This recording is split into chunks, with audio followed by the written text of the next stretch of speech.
antara sunnah Nabi adalah dengan kita memanggil nama Allah Subhanahu wa taala sebagai Al-Hayy. Ya Hayy. Kalau kita sebutkan, kita sebut Hayy, kita sebut ya kat depan tu, kita tak boleh letak alif lam. Tu dalam kaedah bahasa Arab. Kita tak boleh kata ya Al-Hayyu, tak boleh. Dia kena buang alif lam itu apabila dia jadi dalam bahasa Arab sebut sebagai munada, iaitu sesuatu yang kita seru, kita kena buang alif lam. Ya Hayyu, wahai yang maha apa? Yang maha hidup. Baik. Kemudian Allah Subhanahu wa taala menyambung dalam ayatul kursi. Apa kata Allah Subhanahu wa taala? La ta'khudhuhu sinatun wa la naum. Yang bermaksud, sesungguhnya Allah Subhanahu wa taala tidaklah, kita namakan, digugat oleh sifat sinah. Sinah ni mengantuk. Dalam bahasa Arab dia sebut sebagai nu'as, sifat mengantuk. Wala naum. Dan Allah Subhanahu wa taala itu tidaklah tidur. Itu sifat mulia bagi Allah Subhanahu wa taala. Maksudnya di sini, di dalam sifat ini, tuan-tuan dan puan-puan yang dirahmati Allah, sifat-sifat Allah Subhanahu wa taala, dia ada sifat subutiyah. Subutiyah ni macam Hayyu, Qayyum, As-Samad. Dia ada apa? Ahad, iaitu sifat yang sabit bagi Allah. Kemudian dia ada satu lagi sifat yang dinamakan sebagai sifat manfiyah, iaitu sifat yang mustahil bagi Allah Subhanahu wa taala. Maksudnya di sini disebutkan antaranya adalah sinah, iaitu Allah Subhanahu wa taala tidak mengantuk. Wala naum, dan Allah Subhanahu wa taala itu tidak tidur. Itu adalah sifat mulia bagi Allah Azza wa Jalla. Tetapi bagi manusia, tuan-tuan, sifat normal, sifat kebiasaan manusia, jika kita tengok manusia yang normal, manusia yang kita katakan tak pelik, sifat mengantuk dan juga tidur ini adalah sifat asas bagi manusia. Kan? Kalau manusia tu tak tidur, manusia tu tak mengantuk, manusia tu ada penyakit. Dia ada penyakit tu tak boleh tidur. Tetapi bagi Allah Subhanahu wa taala, Allah tidak mengantuk, dan Allah Subhanahu wa taala itu tidak tidur. Itu adalah sifat sifat yang ada pada Allah Azza wa Jalla. Walillahil masalul a'la. Dan bagi Allah Subhanahu wa taala itu sifat yang tertinggi.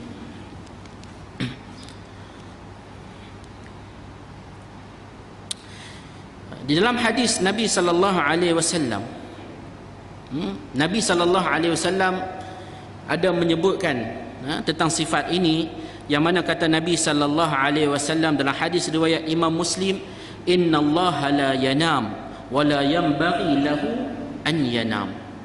Apa kata Nabi sallallahu alaihi wasallam? Sesungguhnya Allah Subhanahu wa taala itu tidak sama sekali tidur, wa la yanbaghi lahu an yanam, dan tidak perlu bagi Allah untuk dia tidur. Jadi tuan-tuan, apabila kita baca ayat ini, apa yang kita rasa? Takkan hanya sekadar kita rasa Allah itu tak mengantuk, Allah itu tak tidur. Apa yang ingin Allah Subhanahu wa taala bagi kita tahu? Apa yang Allah Subhanahu wa taala nak kita tahu? Bahawa setiap yang kita lakukan di atas muka bumi Allah Subhanahu wa taala ini, semuanya akan dipantau oleh Allah Subhanahu wa taala. Tidak ada yang akan terlepas daripada ilmu Allah Subhanahu wa taala. Itu yang perlu kita ketahui. Kalau contoh, kita di depan kita ada apa jaga apa Pak Gad Azim, saudara Azim kita di luar tu dah. Kalau dia terlelap, orang boleh masuk tuan-tuan masjid. Dia terlelap, orang boleh masuk, boleh angkat tabung. Kan? Kalau dia terlelap, kalau beliau terlelap, orang boleh masuk, orang boleh buat apa saja, ambil apa-apa barang yang ada dalam masjid. Tetapi apabila kita menisbahkan bagi Allah Subhanahu wa taala bahawa Allah Subhanahu wa taala itu tidak dan Allah Subhanahu wa taala itu tidak mengantuk, sebab orang yang mengantuk ni dia tak sedang juga, maka kita ketahui bahawa segala urusan kehidupan kita akan dipantau, dinilai, dilihat, didengar, dipandang oleh Allah Subhanahu wa taala. Hak ni yang perlu kita ketahui. Bukan sekadar kita tahu Allah itu tak mengantuk, tetapi kita tahu bahawa Allah Subhanahu wa taala sentiasa mengawal gerak-geri kita sebagai hamba-Nya.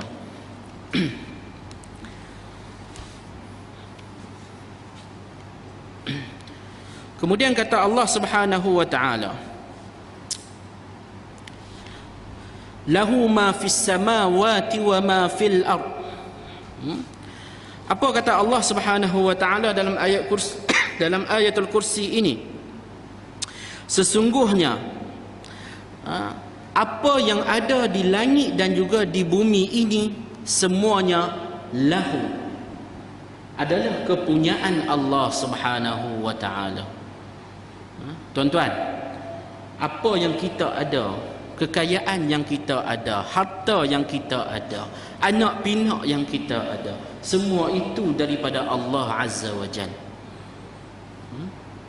Tu bila ada orang mati, tuan-tuan, orang meninggal dunia ataupun orang yang ditimpa musibah, kalau kita dengar musibah, apakah doa yang diajar oleh Rasulullah sallallahu alaihi wasallam? Inna lillahi wa inna ilaihi raji'un. Sesungguhnya kita ini adalah kepunyaan Allah. Inna lillah, kepunyaan Allah, wa inna ilaihi raji'un, dan hanya kepada Allah sahajalah kita akan kembali. Dalam doa kita salat, tuan-tuan, doa yang sabit daripada Nabi sallallahu alaihi wasallam, apa yang kita baca? Kita baca Allahumma la mani'a lima a'taita wa la mu'tiya lima mana'ta. Ya Allah, tidak ada sesiapa pun yang dapat menyekat apa yang Engkau hendak berikan, dan tidak ada sesiapa pun yang mampu memberikan jika Engkau mana'ta, jika Engkau sekat, Engkau halang daripada ianya berlaku. Jadi apa yang ada di langit dan di bumi ini, tuan-tuan, lahu ma fis samawati wa ma fil ard, semuanya itu adalah hak Allah Azza wa Jalla. Segala kerajaan yang ada di atas muka bumi Allah Subhanahu wa taala ini, segala pemerintahan yang ada di dunia ini, segala presiden, sultan, raja, maharaja yang ada di atas dunia ini, semuanya adalah makhluk, ianya kepunyaan Allah Azza wa Jalla. Semua itu adalah kepunyaan Allah. Kita ni tak ada apa, tuan-tuan. Semua itu adalah pinjaman untuk Allah Subhanahu melihat. Allazi khalaqal mauta wal hayah liyabluwakum ayyukum ahsanu amala. Dialah yang menciptakan kematian dan juga kehidupan. Sebab apa? Liyabluwakum ayyukum ahsanu amala, iaitu untuk Allah Subhanahu wa taala menguji siapakah di kalangan kita semua, di kalangan kamu semua, yang terbaik amalannya. Jadi apabila kita mengetahui apa yang ada di langit dan di bumi itu adalah kepunyaan Allah, maka kita akan sentiasa bersyukur. Kita akan sentiasa bersyukur. Dan apabila Allah Subhanahu wa taala tarik nikmat yang kita dapat, kita akan redha kepada Allah Subhanahu wa taala. antara sunnah Nabi sallallahu alaihi wasallam, apabila kita ditimpa musibah, Nabi sallallahu alaihi wasallam ajak baca apa tuan-tuan? Alhamdulillahi ala kulli hal. Segala puji bagi Allah Subhanahu wa taala dalam setiap urusan, setiap perkara. Hak tu yang diajar oleh Nabi sallallahu alaihi wasallam. Sampai pangkat apabila kita terima musibah, kita bersyukur kepada Allah Subhanahu wa taala. Dalam hadis riwayat Muslim, Nabi sallallahu alaihi wasallam sebut tentang perihal orang yang beriman. Betapa kagumnya perihal orang yang beriman ini, antaranya disebut oleh Nabi, wa in asabathu darra sabar fakana khairan lah. Fakana khairan lah. Nabi sallallahu alaihi wasallam sebut orang beriman itu apabila ditimpa kesusahan, dia akan sabar. Sebab apa? Fakana khairan lah. Itu adalah baik bagi dirinya. Maksudnya dia menerima apa yang Allah Subhanahu wa taala tetapkan baginya, walaupun itu merupakan suatu musibah. Kemudian kata Allah Subhanahu wa taala dalam ayatul kursi lagi, man zal ladzi yashfa'u 'indahu illa biiznih. Kata Allah Subhanahu wa taala, dan sesiapa pun tidak boleh memberi syafaat, memberi pertolongan kecuali dengan izin Allah Subhanahu wa taala. Maksudnya di sini adalah segala sesuatu itu tidak akan diizinkan oleh Allah Subhanahu wa taala, kecuali suatu perkara itu tidak akan berlaku kecuali dengan izin Allah Subhanahu wa taala. Wa ma tasyauna illa an yasha Allah. Apa yang Allah Subhanahu wa taala sebut, dan apa yang kamu kehendaki itu kecuali ianya akan berlaku apabila Allah Subhanahu wa taala izinkan ianya berlaku. Kemudian kata Allah Subhanahu wa taala lagi, yang mana Allah Subhanahu wa taala menisbahkan dirinya, menisbahkan zatnya itu kepada al-ilm, iaitu Allah Subhanahu wa taala itu maha tinggi pengetahuannya. Apa kata Allah Azza wa Jal dalam ayatul kursi, ya'lamu ma baina aydihim wa ma khalfahum wa la yuhituna bi syai'in min 'ilmihi illa bima syaa. Allah Subhanahu wa taala menyebut dialah yang maha mengetahui ma baina aydihim, apa yang ada di hadapan mereka. Syekh Muhammad bin Salih Al-Utsaimin dalam mentafsirkan ayat ini, beliau menyatakan maksudnya di sini Allah mengetahui apa yang ada pada masa hadapan, apa yang berlaku pada masa hadapan. Dalam Quran sebut, wa ma tadri nafsum maza taksibu ghadan wa ma tadri nafsum bi ayyi ardin tamut. Apa kata Allah Subhanahu wa taala? Sesungguhnya sesuatu jiwa itu tidak akan mengetahui apakah yang dia akan perolehi, apakah yang akan dia hadapi pada hari esok.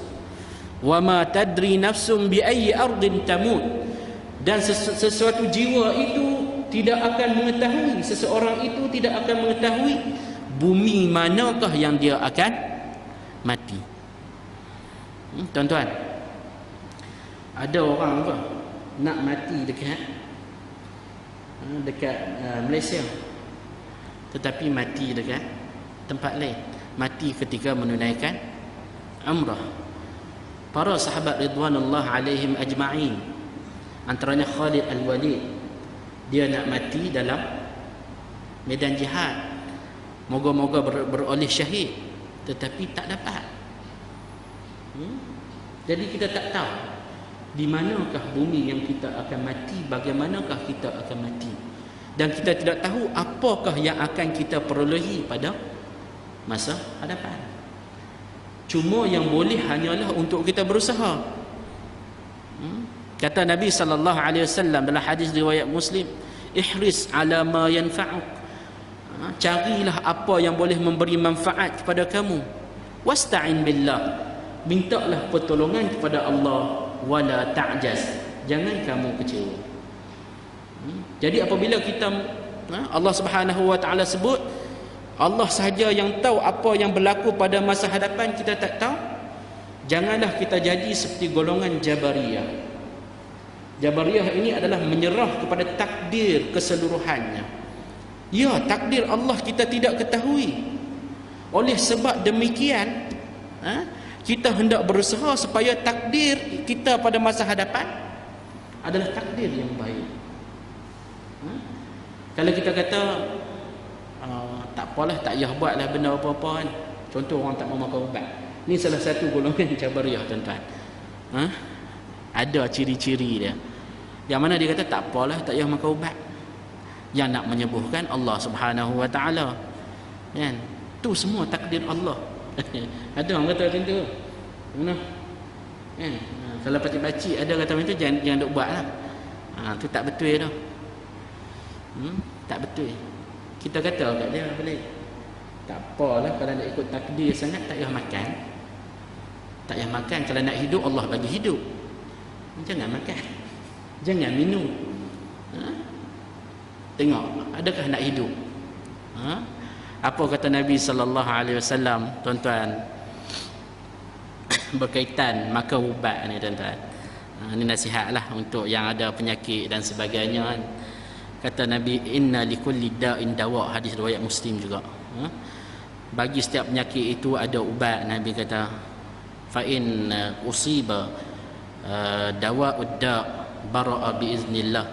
Apabila tepat ubat itu, kena ubat itu, maka akan sembuhlah penyakit dengan izin Allah, dengan izin Allah Subhanahu wa taala. Jadi tuan-tuan, kita